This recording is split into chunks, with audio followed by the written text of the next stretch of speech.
guys, I'm Ben and welcome to another episode of Albums Ranked. In my last video, I chose one of the bands with the biggest and most loyal fan bases in metal, the mighty Manowar. This time, I'm diving into the other end of the pool, a band that, in my opinion, deserves to be as well loved, but sadly has remained deep in the underground, longevity notwithstanding. Of course, I'm talking about the German progressive technical thrash metal masters, Mekong Delta.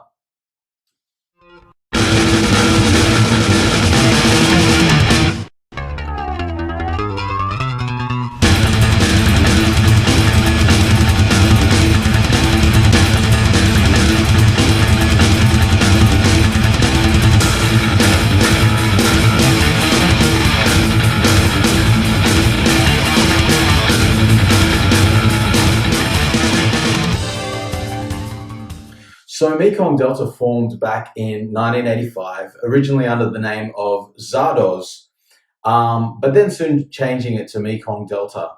Formed as the brainchild of bassist and composer Ralf Hubert, who was also sound engineer for such bands as Warlock, Steeler, and Living Dead, amongst others. Also the owner of the record label ARG Music, yeah, and it's written like that, ARG. Anyway, Ralph, who was and is to this day much more immersed in and inspired by the world of classical music, wanted to infuse his classical sensibilities and compositional style with extreme thrash metal craziness that was so, very vibrant in the 1980s German scene. So it was a kind of, they give their part inside and I give my part inside and we mix it together, because for me it was totally new land, because I came from classical guitar and all this stuff, and we liked it very much. So therefore we got this mixing between thrash and classic, and more. In my opinion, he was extremely successful at this, at least artistically anyway. Commercially, as I said in my underrated thrash bands video, they were always going to be a hard sell. The Mekong Delta music is not really accessible. It's not for the charts. You never had the idea to play more accessible music, to be on the charts, for example? I think there's enough of accessible music for simple minds, or? Yes. I think we should take care of the rest. With vicious and wild technical riffing and explosive and violent drumming, crazy and unpredictable arrangements and ornamentations, all combined with totally unique yet slightly wild and deranged weirdness on the vocal front, especially from their first singer, known as Keel, whose real name was Wolfgang Borgmann. Another factor that perhaps held them back was the revolving door of members that have come and gone through the years. That said, the lineups have always been stocked with great musicians, but it does mean that the sound and feel of the band is at times a bit inconsistent. And it created, sort of in my mind at least, three distinct eras of the band, with the occasional outlier. Anyway, Mekong Delta were definitely one of the most unique and complex metal bands kicking around in the 80s. And perhaps it was that level of sophistication and weirdness that was just too much for the average punter to get his head around. Another problem that held the guys back, and in my opinion, has yet to really be fixed, although on the later albums it's better, and that is the production sounds on almost all their albums are far from perfect. Of course, that's just how I feel about it, but I can imagine people being turned off by the less than stellar sound on many of the albums, especially the classic albums, which, just really suffer from this, I think. Some of their best albums, as you'll see on this list, are some of the worst sounding. But anyway. However, with that all being said, I'm not someone who lets production get in the way of a great song or performance, and the albums of Mekong Delta are bursting at the seams with crazy, intense goodness. Anyway, guys, that's enough waffling. Let's get stuck into ranking the albums. I will say this was a very hard ranking to do because after the bottom three or four, I find the rest to be really excellent. So putting one above the other is difficult. Um, and even the bottom ones, I'm no fault with them. They're all great. They're all pretty great, really. But so anyway, with all that being said, let's continue. So in the 12th spot, we have 2012's Intersections.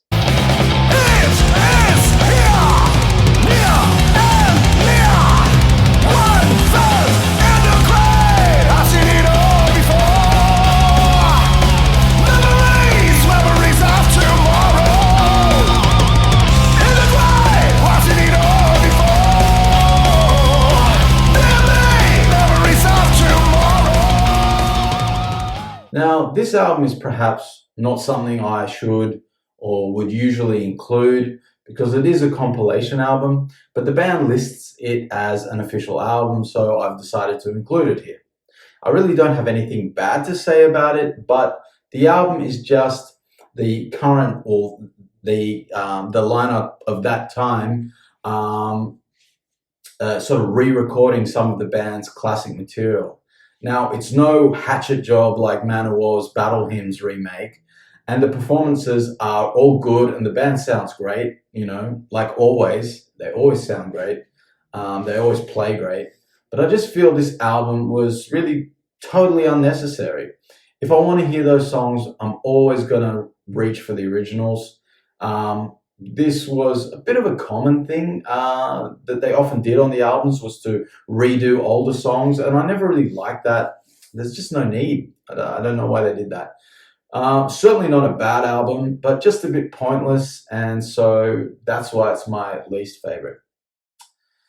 Coming into the 11th spot, we have 1996's Pictures and an Exhibition.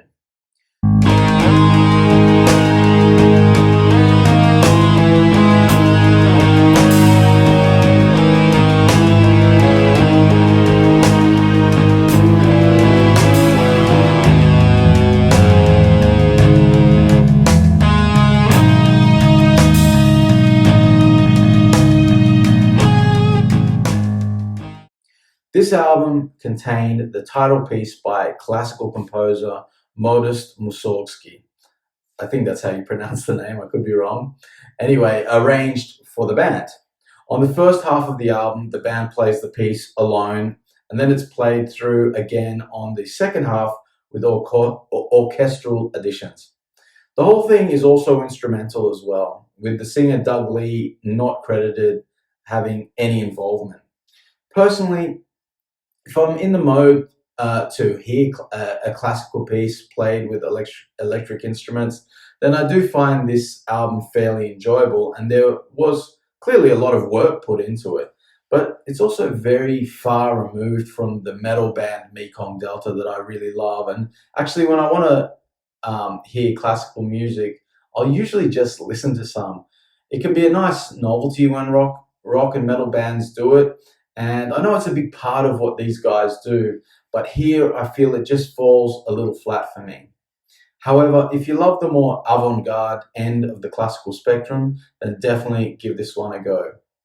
Certainly not a bad album at all. Next, in the 10th spot, we have the previous album to that, 1994's Visions Fugitives.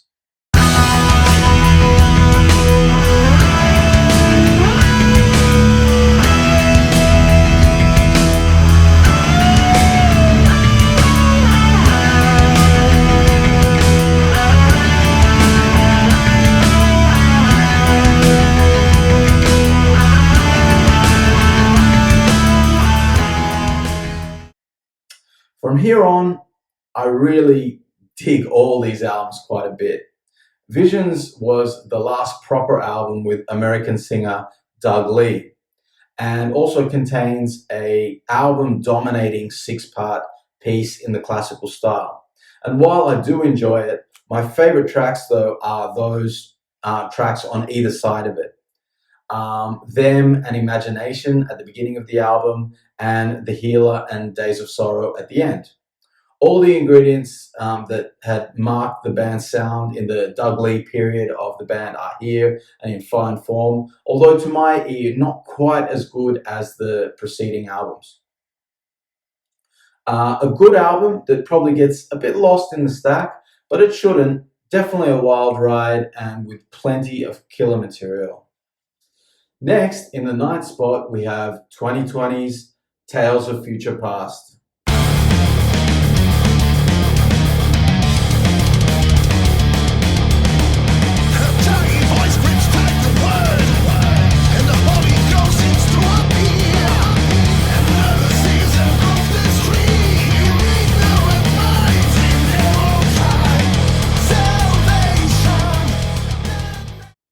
So this is the band's most recent offering to date, and it's a cracker. More straightforward and direct than most of their other albums, even at times sounding a bit Mastodon-like, at least on songs like Mental Entropy. The production is actually pretty good here too, and the band sounds fuller and less plasticky, with a better drum sound than on previous albums. Longtime singer Martin Lamar sounds in fine form, and the band, as always, is a powerful force. But they always are. So it's just nice to hear them with some more balls in the sound in the mix. A Colony of Liar Men is a great proggy number with some interesting and memorable diversions. The three-part Landscape has some cool cinematic vibes to it.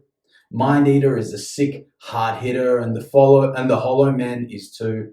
My slight problem with this album, and it is slight, is that it sounds a bit too close to power metal at times, and in general, not quite like Mekong Delta.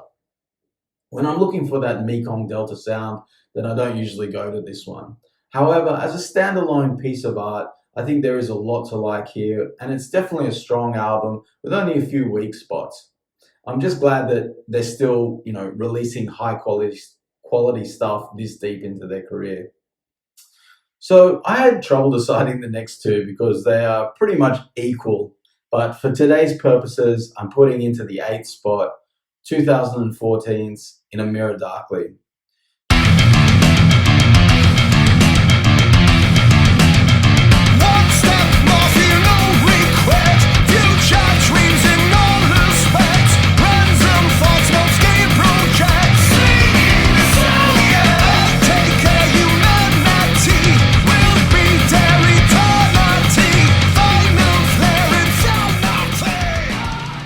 So this really is a fantastic album, absolutely stacked with complex and interesting music. Again, leaning into the classical tendencies, but still with plenty of that Mekong Delta hard-edged ferocity in the instrumentation. Martin Lamar does a great job on the vocals, as always. I've got to say, Mekong Delta always has had great frontmen, all unique, but all great in their own way. Martin sounds like perhaps the most traditional heavy metal singer of the lot, and his style fits perfectly with the direction the band took during this era of the band. The direction has a more refined and compositional sounding approach, cleaner production, and leaning heavily into the classical and progressive directions. My favorite track on the album is probably The Armageddon Machine, which opens with that kind of now trademark Mekong Delta groovy, jagged riffing thing, which absolutely slays, and then progresses in various directions of equally engaging and complex movements. Really cool stuff. But really, the whole album is great. There's no weak spots here. There are only two small gripes that I have with this one. Firstly, at the end of Hindsight Bias, I hate the samples of the signal interference.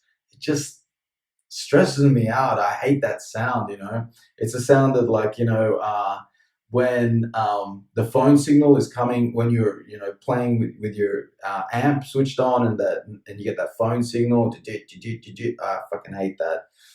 So I hate that they put it in there, wish it wasn't there. And secondly, at the end of the album, they finish with Mutant Messiah, which is a great song, but it has this long, high-pitched, heart rate monitor sound, like beep, tribute, like, when somebody's dead, and it just, I don't know, just goes on, and it just sort of ends the album with me sort of cringing in unpleasantness. And I don't know, I just think it's a stupid way to end such a fantastic album, and it is a fantastic album, and those are small gripes. But anyway, with that being said, though, I still highly recommend this album. It's absolutely killer stuff.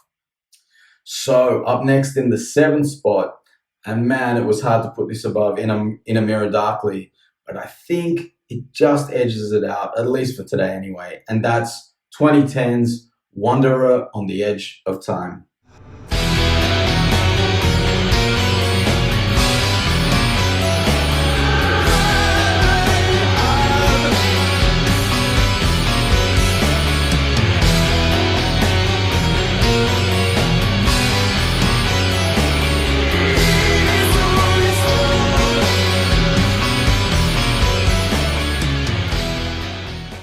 So again, we have another album using a classical compositional structure, and again, it's progressive and complex. But I think it's sort of sets it apart. What sets it apart from In a Mirror Darkly is that it seems to have a little more emotional feeling laced into the chaos. Also, the album feels even more like a journey into another world. The band, as always, plays their asses off through Ralph's crazy compositions, and Martin Lamar is also fronting the band on vocals here. And, I think this album is his finest moment in the band.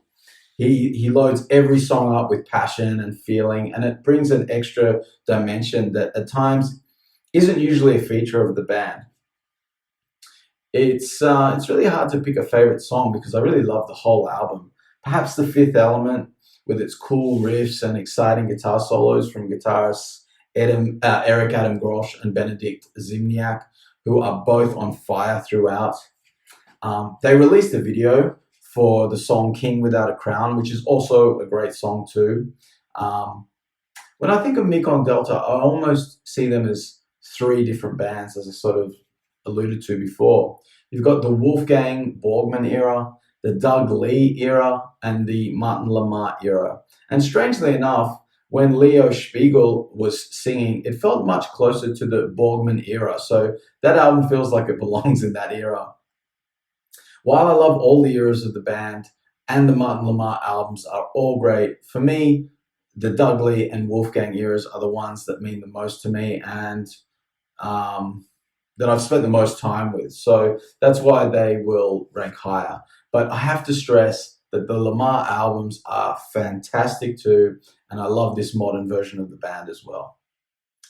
Anyway, with all that being said, the next album on the list, in sixth place, will be singer Doug Lee's second album with the band, 1992's Kaleidoscope.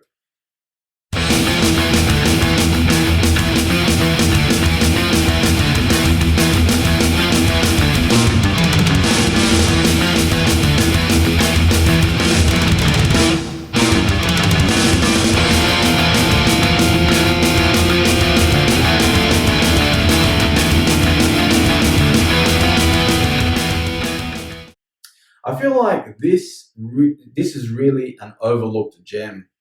Opening with the fantastic power and energy of the track Innocent, the album is dripping with youthful energy and excitement, which is a feature of all the Mekong Delta albums going forward on this list. The band sounds like they are beating their instruments to a pulp at times, and yet the precision and complexity remains intact. Doug Lee has a great vocal delivery and can handle everything from high-pitched shrieks to mid-range, meditative, drone-like smoothness. Yui Boltrush, I'm not sure how you're supposed to pronounce his name, so if he's watching, I do apologize. Anyway, I'm just going to say it like that, Yui Boltrush. Absolutely kills on the guitar, and Swiss drummer Peter Haas lays it all down with wonderful intensity and professionalism, while also adding plenty of power and aggression to the whole album. Another cool feature here is the band's cover of the Genesis track Dance on a Volcano. I think they do a good job tackling that one too. Not sure if I'd say it's better, but it's definitely cool. Overall, this really is a fantastic album and often gets overshadowed by Dances of Death and some of the others, but it only continues to rise in my estimation, and I unreservedly recommend this absolute barn burner of an album. Killer stuff. Coming into fifth place is another Doug Lee album and my favorite from his era of the band, the mighty 1990 album Dances of Death and Other Walking Shadows.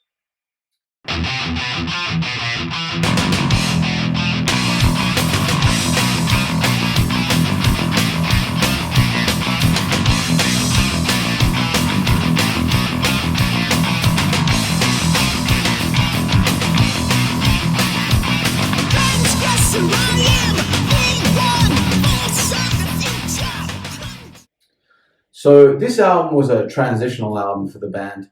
They'd lost their lead singer and both original guitarists were now out, and only Yui Thrash, who was only one album in at this stage, was left on the guitars. The band could have easily fell on its face here, and a lesser band would have. However, with the ever-steady compositional hand of Ralf Hubert and Yui having proven himself on the previous album, Principles of Doubt, they moved forward with confident power. Having recruited American singer Doug Lee to helm the microphone, the band headed back into the studio, and when they re-emerged, they had an album that is considered by many to be their classic masterpiece. The album opens with the forthright, bizarre, and captivating title track, which is actually a near 20-minute piece in 8 parts. Equal parts frantic insanity, extreme technicality, and proficiency, as well as sheer power. The piece is an onslaught on the senses. It's certainly not for everyone, this music, and the extreme and bizarre nature can deter many listeners. However, I've never been afraid of those features in music, and I absolutely love it. The rest of the album is no slouch either. Powerful insanity continues with Doug sounding like an escaped mental patient. That's going to be a recurring theme with this band at times, but it just adds to the entertainment factor. For an album that was a bridge to a new era, it ended up being not just a bridge, but a whole new shining city on the hill. A killer album, and I unreservedly recommend it. So, fourth place. Might be a surprise to any Mekong Delta fans watching, but for me, it has to be the insanely awesome 2007 monster known as Lurking Fear.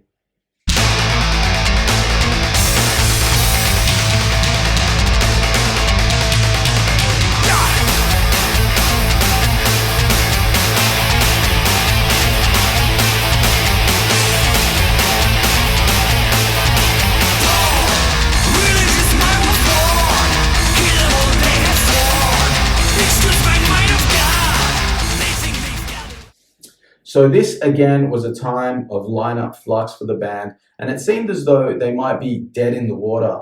However, in 2005, Ralf met with guitarist Peter Lake from legendary Swedish technical death metal band Theory and Practice, and they hit it off. And so Peter was recruited onto the guitar. At this time too, Uli Kusch stepped in on drums again, and Leo Spiegel took over the vocals. This lineup would deliver an album that has some of my favorite guitar playing and arrangements from their whole catalog. Leo seems to channel both Wolfgang and Doug to great effect, with Doug's sort of more powerful technique, but with Wolfgang's more unusual melodies and phrasing. I think it's a shame he didn't do more with the band because he really is great on this album. Peter Lake is the star of the show, though, in my opinion. I'm a huge fan of Theory and Practice, largely because of his wonderful guitar playing and approach to writing, which comes through here as well.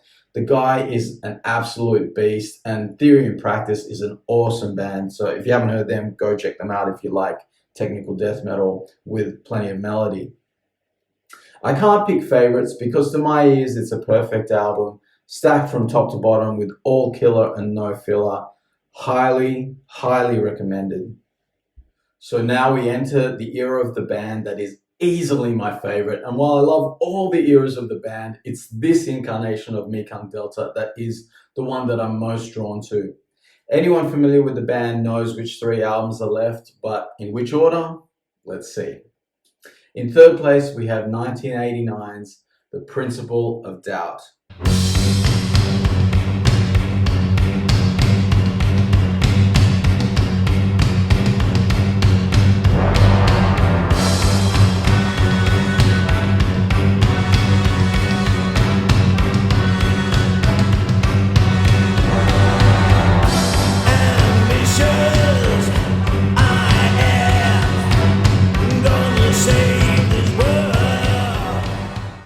Now, this is probably one of Mekong Delta's most impenetrable and intimidating albums, and that's really saying a lot with these guys.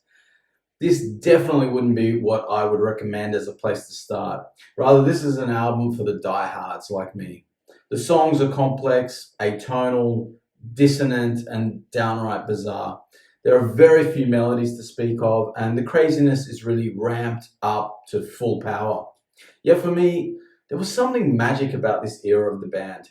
Even though they had lost one of my favorite era guitarists in Reinhard Kelch, who was replaced by Yui, the rest of the album's lineup is still present. With guitarist Frank Frick, drummer Jörg Michael, and my favorite of the Mekong Delta singers, Wolfgang Borgmann. You had a lineup that felt like the most unique and most together, as in like a working together band unit version of the band, at least to my ears anyway. They just seemed to have this wonderful magic quality that created 3 marvelously original and bizarre masterpieces.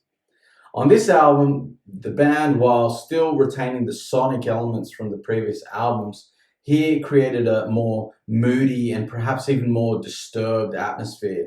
Songs like the creepy and ominous Curse of Reality, which has one of the weirdest ear candy hooks in metal.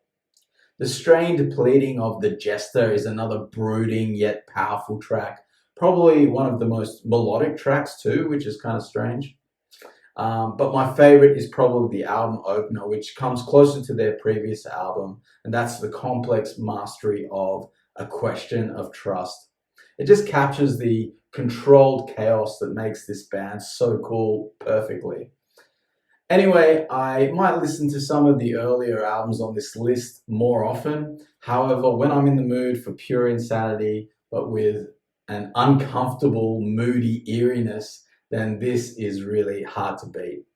Highly recommended if you love the first lineup of the band. So, coming into the second place is the band's dead set classic, self-titled tongue twister debut album from 1987 called, of course, Mekong Delta.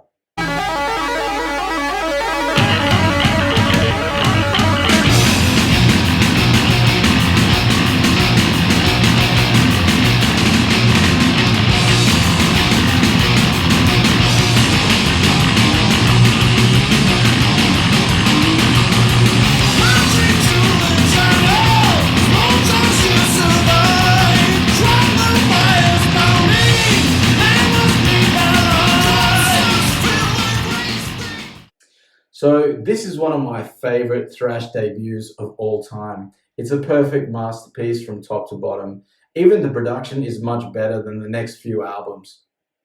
The album opens with the insanely infectious Without Honor, and what a way to open your album career. Just throw down the gauntlet and announces to the world, Mekong Delta have arrived, motherfuckers. What you gonna do about it? Then, just when you think it doesn't get any wilder, you get The Cure, which sees Wolfgang do his melodic yet, again, escaped mental patient thing, even though Doug was doing it before. Now he's doing it. And it's absolutely glorious. This album is much more easygoing, I guess, somewhat straightforward thrash, And while it's still loaded with all the elements, they're a touch more reined in and more accessible here. There's even an excellent ELP cover, The Hut of Baba Yaga, which they do a great job of, in my opinion. Hero's Grief is a relatively, and I stress relatively, straight ahead mid-paced rocker. Kill the Enemy is a really cool thrasher, but with, Wolfgang's vocals just delivering it straight into the land of the weird as usual. But I fucking love his weirdness. It's awesome. I'm fully aware that his style, ain't for everyone. But if you enjoy a bit of a unique bizarreness with your thrash, then you can't go wrong here. Also, we have the guitar team, my favorite guitar team of this band, Rainer Kelch and Frank Frick, who just kill here. It's great stuff. Nightmare Patrol is a killer thrasher, and so is the more discombobulated and jagged Shiva's Revenge. Then we get the Black Sabbath tribute song named after the band, which references Sabbath songs in the lyrics, and musically, it's definitely in a somewhat Sabbath style. On paper, you'd think it wouldn't really work here with the other material, but absolutely does, and it rocks. Great track. Finally, the band closes it out with the frantic attack of Back Home, and it also lives up to the rest of this beast of an album. This album was the band's attempt at really kicking the doors open, announcing that there were some new musical badasses on the scene who could outplay anyone, and all hubris aside, they certainly delivered an absolute masterpiece. So any fans will know what's left, and that my number one pick has got to be the 1988 masterwork, The Music of Eric Zahn.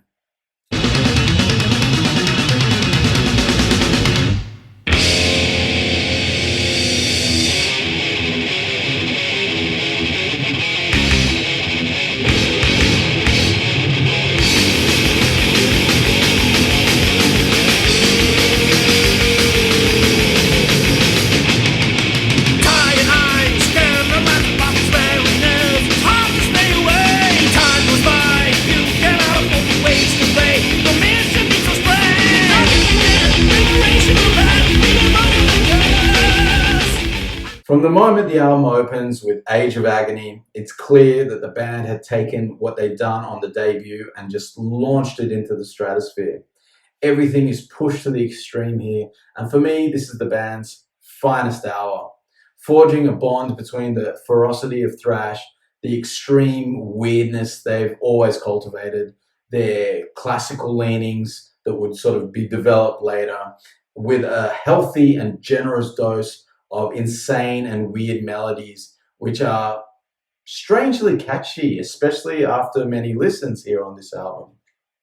The band is playing their ever-loving asses off here too, with that same lineup as the debut.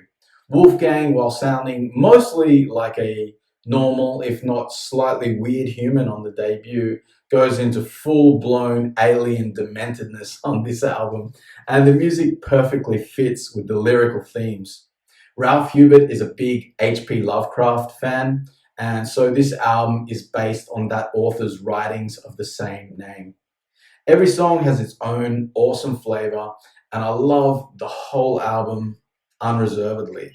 Now, again, I'm aware that this is probably a divisive album, that some find Wolfgang's demented shouts and screams a bit off-putting, but he's certainly, not what you would call a traditional singer, that's for sure. Also, the production is probably the worst of all their albums, but this is my list, and to my ears, the music itself is so damn strong on this album that I feel it easily overcomes the horrendously piss-weak production here. Mekong Delta are a band that will never leave the underground, and probably for fairly obvious reasons. They are certainly not for everyone. However, for those with an adventurous spirit and unafraid of musical insanity, then I can't recommend Mekong Delta highly enough. Anyway, guys, that's it for today. Let me know in the comments if you agree with my list, And also, if you have any Mekong Delta stories too, I'd love to hear it. So thanks for watching. Stay metal, and see you next time.